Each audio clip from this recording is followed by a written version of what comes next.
Sehat semuanya? Ya gua enggak ya. Malum lah lagi bulan Ramadan, jadwal manggung lagi banyak. Banyak di cancel, ya Allah. Stres gua. Tapi ya zaman sekarang yang namanya sehat itu susah. Kalau sakit mah gampang gitu. Kita tinggal keluar rumah hujan-hujanan sakit. Keluar rumah panas-panasan sakit. Bahkan waktu masih jadi pengangguran, gue di rumah aja gak ngapa-ngapain. Gue sakit. Sakit hati diomongin tetangga itu. Tahu sendiri kan ya tetangga kalau udah ngomong tuh apa aja dibahas gitu. Tuh lihat tuh si Ridwan udah lulus bukannya kerja malah di rumah mulu. Tuh lihat tuh si Ridwan udah gede bukannya bantuin orang tua malah nyusahin mulu. Sampai akhirnya sekarang gue jadi stand up comedian masih diomongin juga. Tuh lihat tuh si Ridwan sekarang jadi stand up comedian tiap manggung ngomongin kita mulu. Apa coba?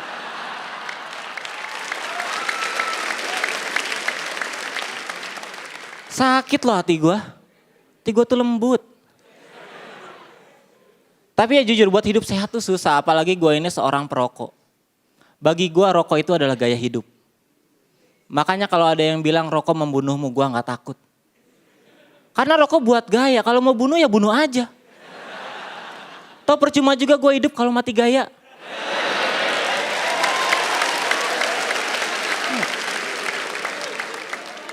Gimana pemikiran gue? Agak filosofis ya. Tapi mungkin di sini ada yang benci sama merokok nggak masalah, itu hak kalian. Gue lebih bermasalah sama orang-orang yang akunya pecinta rokok tapi masih suka ngerugiin perokok lainnya. Misalnya dalam kasus pencurian korek. Ya. Gue tuh sering banget kecurian gitu. Saking seringnya gue sampai hafal modus operandinya.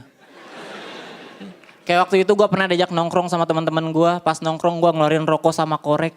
Terus ada satu orang teman gue yang cuma ngeluarin rokoknya doang. Di situ perasaan gue udah gak enak tuh. Dan bener aja gitu gue diajakin ngobrol sampai gue lengah.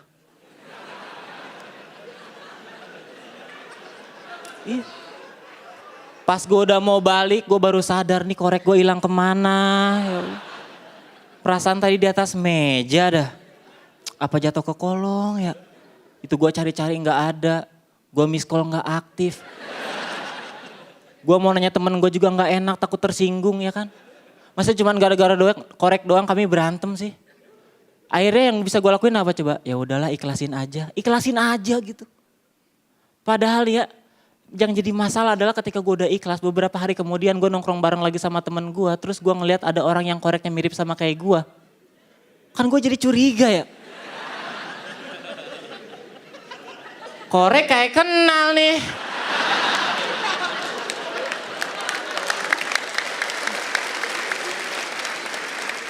Terus di situ dia baru ngaku gitu, sorry Wan kemarin koreknya kebawa. Kirain punya gua. Habis pas gua pegang-pegang rasanya sama lah. Alasan macem apa itu? Kata gua sini balikin. Pas gua lihat buset abis. Lu pakai apa lu minum? Gua pakai Wan. Pakai minum, buset.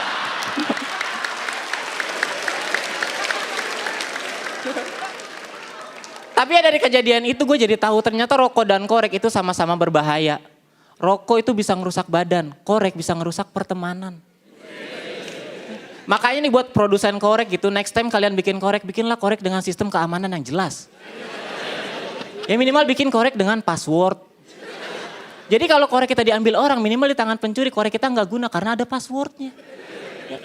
Password ini penting loh. Gue sih gini ya, kalau modus pencurian korek ini nggak pernah ada solusinya. Gue cuma takut modus yang sama bakal digunain sama penjahat buat ngelakuin tindak kriminal yang lebih besar lagi gitu. Gue kan nggak mau ketika gue nanti udah punya keluarga terus diajakin nongkrong bareng sama teman-teman gue. Gue bawa anak sama istri gue. Terus tiba-tiba ada yang cuma bawa anaknya doang.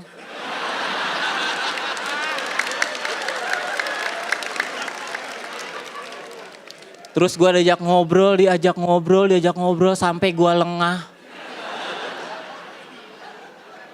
Pas udah mau balik gue baru sadar istri gue kemana ini. Perasaan tadi di atas meja deh. Apa jatuh ke kolong ya?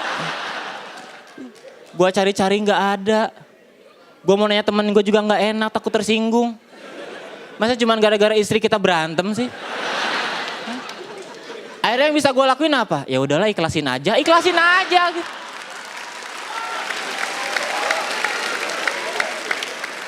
Masalahnya yang gue takut nanti kejadiannya terulang lagi gitu. Gue udah ikhlas beberapa hari kemudian. Gue nongkrong lagi sama teman-teman gue.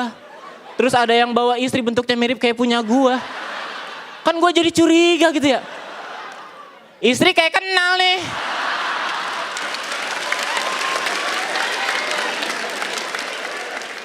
Terus di situ dia baru ngaku gitu. Sorry Wan, kemarin istrinya kebawa. Abis pas gue pegang-pegang rasanya sama.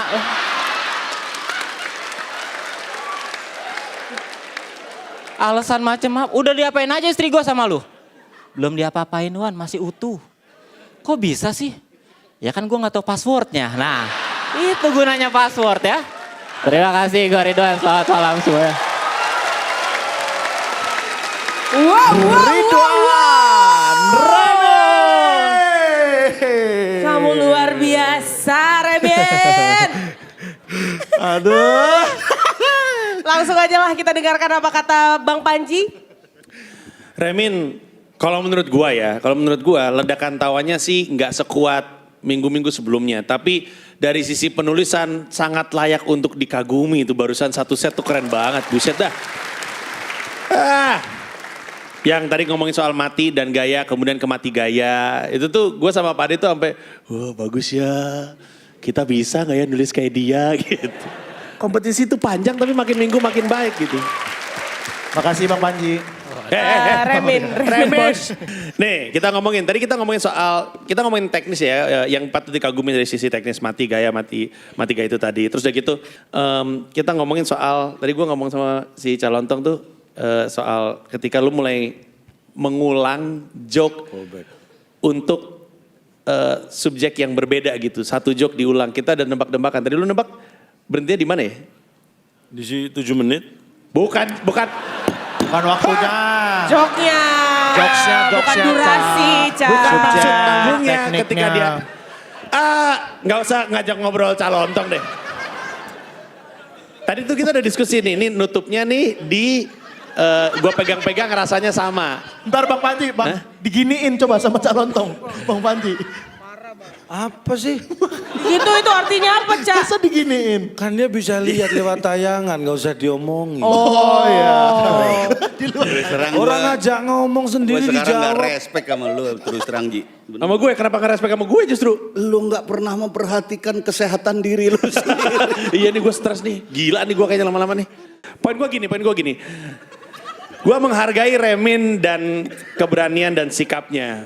Jadi orang tuh punya sikap gitu, terus punya nyali gitu, berani ngambil resiko tuh gue kagumin. Jadi bagus banget dari Ridwan Remin malam hari ini bagus sekali. Thank you ya, udah ngasih pertunjukan yang bagus, thank you. Terima kasih Bang Panji. Berikutnya silakan komentar dari Bung Calontong.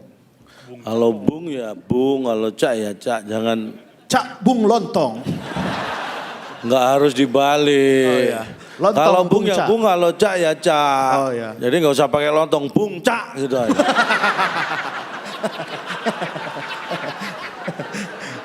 Wah baru kali ini dia marah-marah ya. Apa ketawa? Kameramen ketawa. Masa gak boleh Masa ketawa? nggak boleh, Ca? Kayak Sampai botak palanya lo ketawa mulut. Tadinya gondrong lo dia. kayak ngerti. Baik Ridwan, ini luar biasa menurut saya. Biasanya yang namanya callback itu kan satu punchline-nya atau satu idiom. Ini satu cerita loh callback semua. Hanya, ya kan? Satu beat. Dan itu durasinya ada 1,5 menit, 2 menit ada kali tadi ya? 1,5 menit. Ya ada Iyalah. semenit. Ada semenit. Ada kan? Artinya itu sesuatu yang menurut aku luar biasa itu. Karena begini, dari awal ketika kamu bicara sesuatu yang nggak lucu pun orang sudah terbawa gitu. Kamu nongkrong cuma bawa rokok, kamu bawa rokok sama korek, temenmu datang cuma bawa rokok. Mereka sudah membayangkan itu. Jadi apa maksud saya begini, apa yang kamu sampaikan itu diikutin orang, diikutin dalam arti ingin mengetahui kelanjutannya apa. Ini yang susah dan menurut saya itu luar biasa. Very good job. Terima kasih Calontong. Very good job dari Calontong. Berikutnya silakan komentar dari Bung Indro. Buat saya kamu memang sudah mengagumkan. apalagi soal prinsip. Saya cuma pengen mengingatkan, ini cara berpikir. Ketika kamu punya prinsip terhadap hal-hal politik misalnya, apapun misalnya. Tapi ada satu prinsip yang kira-kira mungkin kita semua sebagai penampil di sana, sebagai public figure, yang perlu kita pikirkan juga untuk kemaslahatan semua, bukan hanya golongan ya. Rokok misalnya. Ini yang tadi dikatakan bahwa tidak boleh apa segala macam. Kayaknya saya lebih memilih bukan karena dilarang, bukan karena tidak boleh. Tapi ini adalah norma umum. Sama seperti misalnya kamu punya beat soal perempuan. Bagaimanapun juga perempuan punya norma-norma tertentu yang kayaknya kita juga nggak boleh melecehkan itu gitu. Dan hanya karena itu saya nggak bisa kasih kompor gas. Walaupun sebetulnya kalau tidak ada itu kamu kompor gas banget. Terima kasih, keren banget, bagus banget. Terima kasih Pak Dendro.